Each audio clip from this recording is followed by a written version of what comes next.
So this is your editor speaking, getting to drive a really interesting group of cars today as part of the world-class driving experience. We're here at the Viceroy Hotel in Santa Monica, and we're going to be spending the next 4 hours driving these various vehicles around a course they've laid out. Ferrari F430, Ferrari 599 GTB Fiorano, copper-colored Corvette, Mercedes McLaren SLR, quite the swanky automobile, half-mil Aston Martin, Lamborghini Gallardo Spider, interesting color. This is the first of the ultimate driving experience cars that I got to take the wheel of, a bright red Ferrari F430 with a 500 horsepower V8 burbling away behind my head. Fortunately, I only got to drive it pretty much down Pacific Coast Highway in traffic, but even so, it was just a terrific drive. Like the Jaguar S-Type R, this is one of those cars that felt exactly right to me the instant that I got behind the wheel. Completely responsive, firmly planted, like a race car for the street. Just a fabulous car. If you ever win the lottery, this is definitely right up there on the list of what you want to consider. So we're partway up bumper-to-bumper traffic up the Pacific Coast Highway, and at our first driver change, I'm going to get to drive this one, the Ferrari 599 next. That's what I just got out of, the yellow F430 with the paddle shifters, very nice.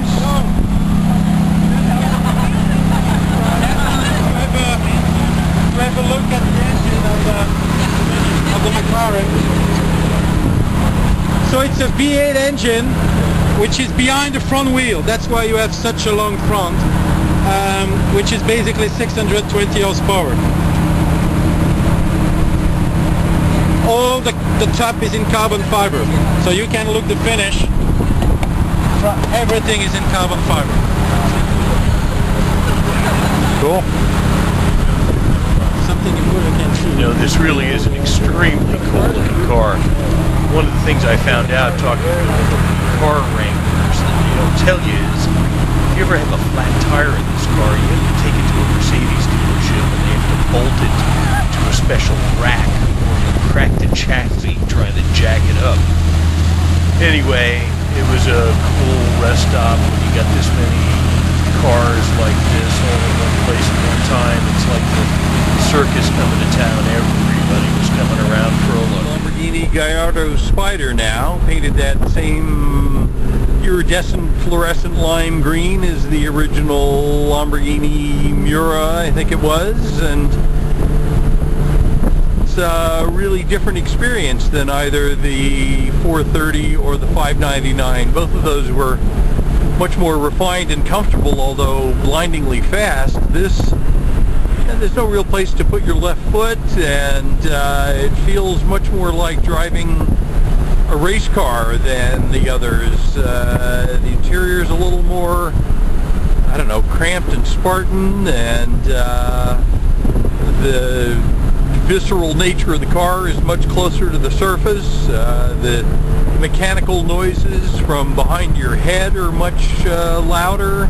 Obviously the 599 is a front engine car, but the 430 is mid-engined, and it's just a completely different experience. I can well see why a Ferrari owner might not necessarily consider a Lamborghini unless he can afford both, or vice versa. And so here's something interesting about the Gallardo Spider.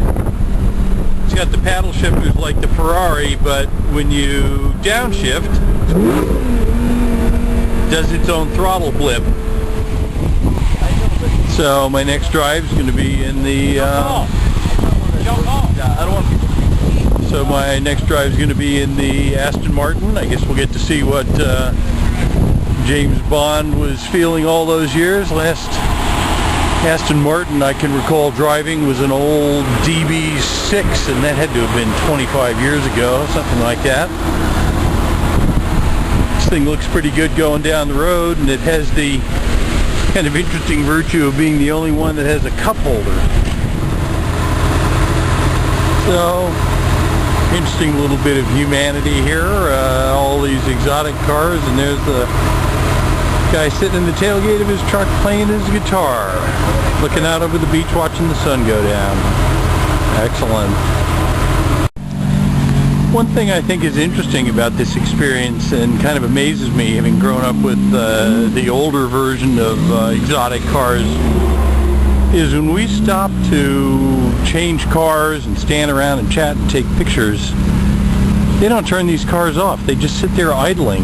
And 10 years ago, you couldn't have done that with this kind of car. It would have overheated or fouled the plugs.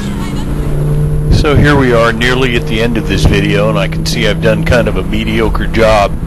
Hopefully you'll forgive me, it's my first one, but I didn't even mention driving the 599, which was a fabulous car, far and away the best of the bunch, without any doubt at all. A sophisticated touring car that turns into a rocket ship in an instant. Just fantastic.